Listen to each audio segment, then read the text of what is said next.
দেখেছিস? হ্যালো বন্ধুরা, দেখো আজকে আমি মোমো বানাবো, চিকেন মোমো।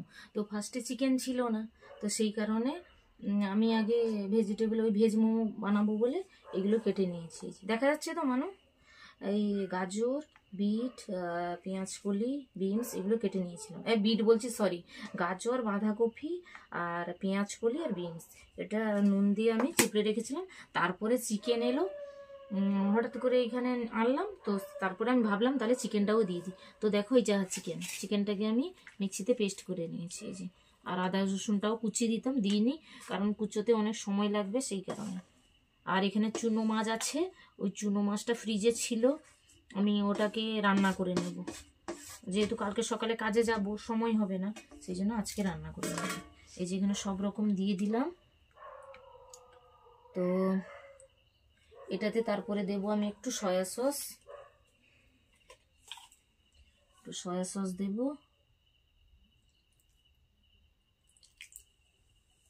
সয়া সস দিলাম।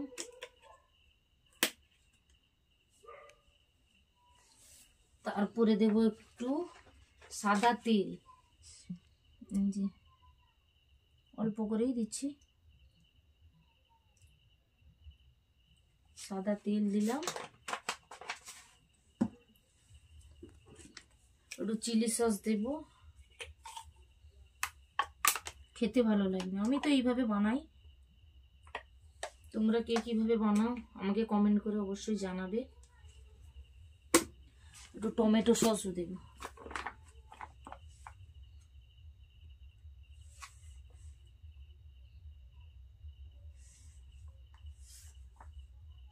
একটু টমেটো সসও দিলাম।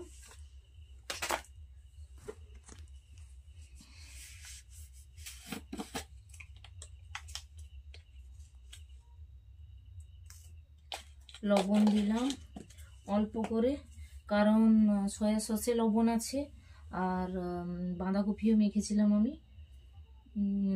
লবণ দিয়ে। এখানে একটু গোলমরিচ দেব,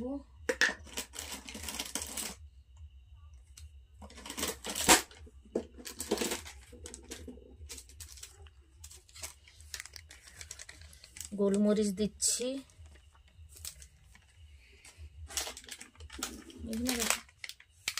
আর একটু লঙ্কা গুঁড়ি দিচ্ছি। এরপরে এখানে এরপরে ভালো করে ওটাকে মাখিয়ে নেব চটকে। তো তোমরা কে কিভাবে বানাও আমাকে কিন্তু অবশ্যই জানাবে। আমি এর পুরটা এইভাবে তৈরি করছি, আর স্মেল তো বন্ধুরা কি বলবো, জাস্ট ওয়াও, সেই আর কি। যদি মাখাতে এরকম হয়, বানানোর পর খেলে তাহলে কিরম হবে ভাবো, কেন বলো তো? আর এখন ঠান্ডার দিন তো, চিকেনটাকে আমি মিক্সিতে পেস্ট করলেও না একদম ড্রাই হয়ে যাচ্ছে, একদম ঠান্ডায় জমেও যাচ্ছে। সেই কারণে ভালো করে চটকে আমি মেখে নিচ্ছি পুরটা। পুর তো অনেকগুলো হয়েছে, তো ময়দাও মেখেছি অল্প করে, দেখাবো। আর একদম তোমাদের সাথে শেয়ার করব আমি মোমো বানানোর পরে। আর আজকে কিন্তু দু রকম মোমো বানাবো, একটা ওই গ্রেভি মোমো বানাবো, আর স্টিম মোমো বানাবো, দু রকম বানাবো। তো তোমাদের সাথে অবশ্যই আমি শেয়ার করব। তো পুরটা আমার রেডি হয়ে গেল। তো চলো টাটা, একদম মোমো বানাই তারপরে দেখাবো। টাটা।